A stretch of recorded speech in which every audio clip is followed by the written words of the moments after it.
খাওয়া দাওয়া হয়েছে? কেবল খাইছি বা। আচ্ছা আচ্ছা ঠিক আছে। ভাত খিলে দেয়। ও আপনি নিজে হাতে খেতে পারেন না? না, হাত দিলে খামাই না। কিন্তু এই যে মর্জিনা খাতুনকে দেখছেন, এই মর্জিনা খাতুনে তার বাবাকে রান্না করে খাওয়ায় এবং ও নিজে খায়। হাই বন্ধুরা, সবাইকে আজকের ভিডিওতে স্বাগতম। আজকের ভিডিওটি একটি দুঃখজনক অথচ বাস্তব কাহিনী নিয়ে।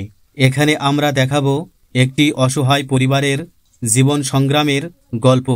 এই পরিবারে 10 বছরের ছোট্ট একটি মেয়েই হচ্ছে ভরসা।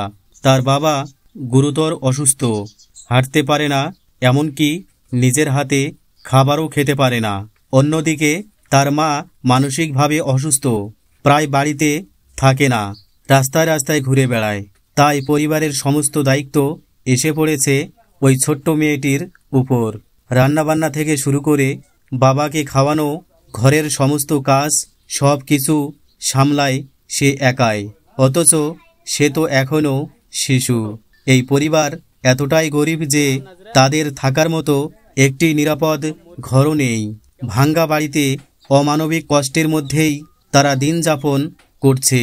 আজকের ভিডিওর মাধ্যমে আমরা সেই অসহায় পরিবারের বাস্তব চিত্র আপনাদের সামনে তুলে ধরেছি। তাহলে বন্ধুরা, চলো এখন পুরো ভিডিওটি দেখে নেই। আসসালামু আলাইকুম, ভালো আছেন? হ্যাঁ ভালো আছি। খাওয়া দাওয়া হয়েছে?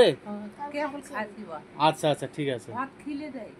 ও আপনি নিজে হাতে খেতে পারেন না? না, হাত দিলে খামাই না। ও তার কঠিন অবস্থা। এক থেকে নয় মানে ও অ্যাক্সিডেন্ট হয়েছিল? হয়। আচ্ছা আচ্ছা। তাহলে রান্না বান্না কে করে? ওই চলতো না। আচ্ছা আচ্ছা।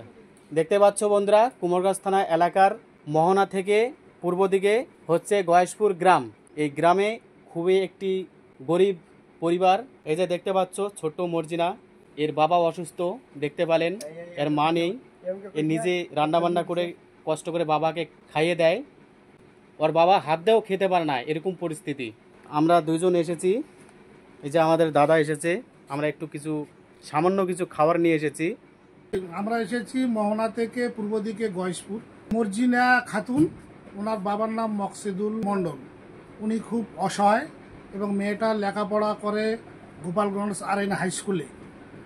আমরা যথাসাধ্য চেষ্টা করব তার পাশে থাকার জন্য।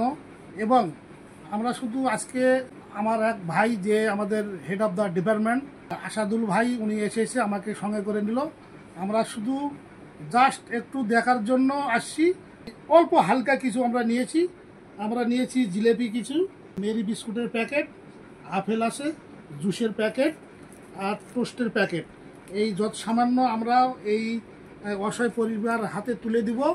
এবং আগামী দিনে আমরা মেয়েটার লেখাপড়ার ব্যাপারে আমরা কিছু করতে পারি, বা আগামী দিনে আরও যদি ওই পরিবারটার পাশে আমরা দাঁড়াতে পারি, আপনারা একটু আমাদের পাশে থাকবেন, একটু সাপোর্ট করবেন, সাবস্ক্রাইব করবেন। এটা আমার আপনাদের কাছে কাম্য।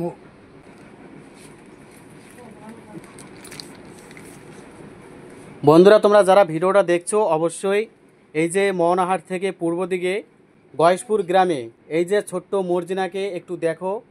তোমরা একটু সহযোগিতার হাত বাড়িয়ে দিও। তাদের পরিস্থিতি দেখে সত্যি একদম খারাপ লাগছে। তোমরা অবশ্যই এখানে এসে কিছু করে দিয়ে যাবে। কুমারগঞ্জ থানা এলাকা থেকে যারা ভিডিওটা দেখছো, যারা আসতে পারবে, অবশ্যই এখানে একটু করে কিছু দিয়ে যাবে এই বাড়িটাতে। কাকা, আপনার নাম কি? ভবেশচন্দ্র রায়। আচ্ছা, এই যে আপনার বাড়ির পাশে এই যে মর্জিনা খাতুন, যে আমরা শুনলাম তার মুখে তার মা নেই, বাবা অসুস্থ, মা আছে। আচ্ছা, মা আছে, ব্রেন শট, মানে মায়ের অবস্থা খারাপ। ওই থাকা না থাকা দুটোই সমান। হ্যাঁ, তাহলে এই যে কষ্ট করে এই ছোট্ট মেয়েটি রান্না করে তার বাবাকে খাওয়াই দিতে হচ্ছে, তার বাবা হাত দিয়েও খেতে পারছে না, কিন্তু পরিস্থিতি খুব জটিল। দেখে তো খুব খারাপ লাগতেছে।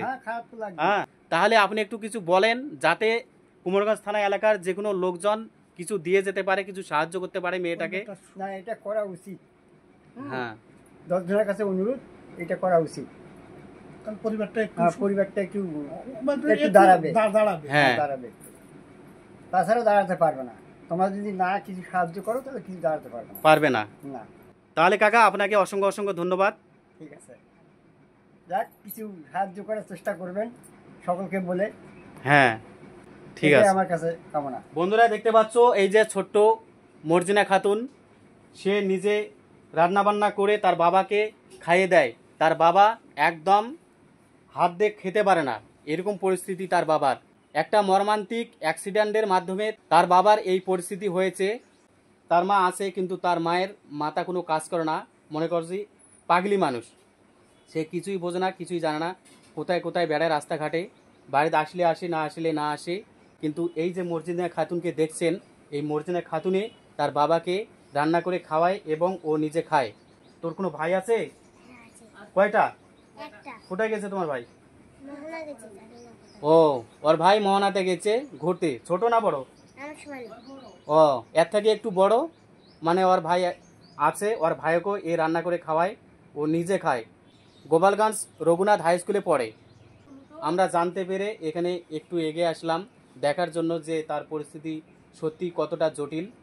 সেই জন্য এই যে দাদাকে দেখতে পাচ্ছ, এই দাদা সহকারে আমরা আসলাম। এই দাদার বাড়ি হচ্ছে হরিপুরে, আর এখন বেশিরভাগ মোহনাতেই থাকে। সে আমি অন্য কাজে এসেছিলাম মোহনাতে, এই দাদার সঙ্গে দেখা হয়ে গেল, তা আমি ভেবে নিলাম যে আজকে চলো একটু মর্জিনের বাড়ি থেকে ঘুরে আসি। এই যে সেই কারণে আসলাম। বাড়িটা কে বানিয়ে দিয়েছে বুড়ি? স্কুলে আমাদের স্যার, আমরা স্কুলে যাচ্ছিলাম, যেতে যেতে সবার লাস্টে গিয়েছিলাম।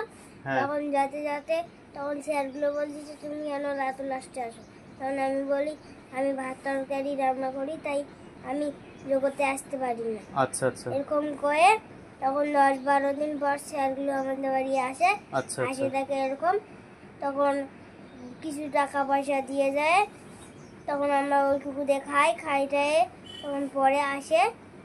আমরা বাড়ি ছিলাম, তখন বাড়িটা ভাঙায় দিয়ে টিনের বাড়ি করে দিয়েছি। আচ্ছা আচ্ছা, মাস্টার মশাইরা সহযোগিতা করেছে। মাস্টার মশাইরা এগিয়ে এসেছেন তার পরিস্থিতি দেখে, এবং গ্রামের মানুষও কিছু সহযোগিতা করে এই বাড়িটি বানিয়ে দিয়েছেন বেশ করে একটু ভালো করে টিনের। সেই মাস্টার মশাইদেরকেও আমার তরফ থেকে অসংখ্য অসংখ্য ধন্যবাদ, এবং এই গ্রামের মানুষদেরকেও অসংখ্য অসংখ্য ধন্যবাদ তার পাশে থাকার জন্য। মেয়েটা গোপালগঞ্জ আরএন হাই স্কুলে ক্লাস 5-এ পড়ে। মেয়েটা ভালো, খুব কথাবার্তাতে বুঝে নিলাম খুব লেখাপড়া মেয়েটার ভালো হবে, এবং সে ব্রেনও ভালো আছে, কিন্তু অসহায়ের মধ্যে পড়ে গেছে। তার বাবার যা পরিস্থিতি, নিজে রান্না করে বাবাকে খাওয়ার পর তো স্কুলে যেতে হয়। পরিস্থিতি খুব শোচনীয়, বাড়ির অবস্থাও যা পরিস্থিতি, নিজেই তো সেইভাবে তো ছোট বাচ্চা শিশু, কিন্তু কি করবেন অসহায়। আপনারা সকলে আমরা যেরকম আসছি শুনতে পাই, আমরা ইউটিউব চ্যানেলে দেখার পর ভাই সাহেব আমার কানলা থেকে আসাদুল ভাই আমাকে ডেকে নিল, তারপর আমরা এখানে ছিল যত সামান্য কিছু দিলাম। আগামীতে এই মেয়েটার লেখাপড়ার জন্য কিছু দল আমরা সাহায্য করতে পারি, চেষ্টা করব। এবং আপনারাও যারা আছেন, যারা ভিডিওটা দেখছেন বা দেখবেন, বা তারা আপনারা সাবস্ক্রাইব করে ফলো করবেন, বেশি বেশি শেয়ার করে দেবেন, যে তারা যদি আরও কিছু সাহায্য পায় এবং পরিবারটি উন্নতি হয়, মেয়েটা একটু লেখাপড়া করতে পারে, এটা আপনাদের কাছে আমার বিশেষ অনুরোধ। ধন্যবাদ। ধন্যবাদ। আচ্ছা বলেন কাকি, বাচ্চাটা আপনার ভাতিজি হয়? হ্যাঁ, ভাতিজি হয়। আচ্ছা আচ্ছা, এই তোমরা একটু দেখশন করো, আরো লোকজন দেখুক, বাচ্চাগুলা মানুষ হোক, মানুষের মতন মানুষ হোক। আমরা এই কারণে ভিডিওটা করছি, ভিডিওটা ছাড়লে আশেপাশের লোকজনেরা দেখবে, কেউ যদি আসে কিছু হেল্প করতে পারে, সাহায্য করতে পারে, এই কারণে ভিডিওটা করতেছি। আমরা 10-20 টাকার যা পারলাম কিছু একটু দিলাম, আমাদের সেরকম সামর্থ্য নেই। এই ভিডিওটা দেখে আরো লোকজন আসবে, সেই কারণে আমরা ভিডিওটা বানাচ্ছি। আপনারা একটু দেখেন মেয়েটাকে, এই যে কত কষ্ট করে রান্না বান্না করে খাওয়ায়। ঠিক আছে, অবশ্যই অবশ্যই অবশ্যই দেখতে তো হবে, আপনারা নিজেরা আছেন, হ্যাঁ দেখতে তো হবে। দুঃখ লাগে যে অসহায়টা পরিবার, ভালো করে রান্না করিস, হ্যাঁ পরিষ্কার করে থাকিস, হ্যাঁ আমি যত সহযোগিতা পারি আমি করে দেই। অবশ্যই আমি ব্যবসায়ী, গরু খাওয়া পয়সা চাই, আমার বাচ্চাটা বড় হোক, চিকিৎসা করার জন্য আমি সহযোগিতা যেন পাই, আমি সবাইকে পয়সা করে দেয়, পয়সা করে দিয়ে যাও। তোমরা শুনতে পাচ্ছ বন্ধুরা, কাকা ঠিকভাবে কথা বলতে পারছে না, কাকার খুব পরিস্থিতি জটিল।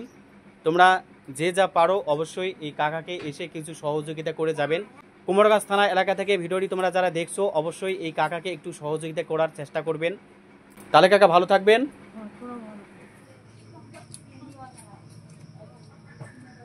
আমরা এই যে অসহায় পরিবারটা বাড়িতে আসলাম, যে রাস্তার যে পরিস্থিতি, এই রাস্তার পরিস্থিতি চলাচল করা কঠিন।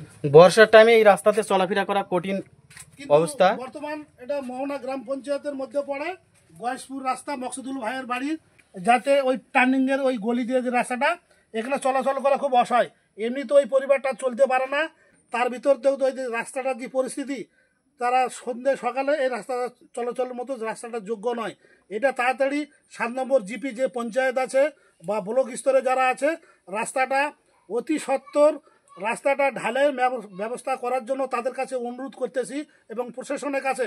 না হলে এই পরিবারটা আরও অসহায়ের মধ্যে পড়ে যাবে। আপনারা দয়া করে একটু 7 নম্বর জিপি যা পঞ্চায়েত আছে এবং কুমারগঞ্জ থানা যা প্রশাসন আছে, সভাপতি আছে, বিডিও সাহেব আছে, সরজমিনে তদন্ত করে রাস্তায় ঢালের যদি ব্যবস্থা করা হয়, তার জন্য আমি জোরহাত করে অনুরোধ করছি রাস্তাটাকে সুব্যবস্থা করার জন্য। ধন্যবাদ। রাস্তার কন্ডিশন খুব খারাপ আছে, রাস্তার কন্ডিশনটা খারাপ নয়, বর্ষার টাইমে একদম বেরোতে পারে না বাড়ি থেকে। এমনি তো পা ভাঙে পড়ে আছে। হ্যাঁ,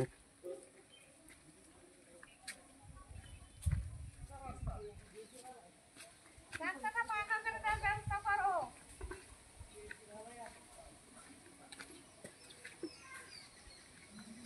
বর্ষার সময় যাওয়া পাচ্ছি না, বুঝতে পারছেন না? পানি হলে আসে পারো না। পারবে না তো, যে পরিস্থিতি এই রাস্তা। পরিস্থিতি তো এখানে তো চলাচল করা কঠিন, ভালো মানুষ তো যাতায়াত করতে পারবে না। না না,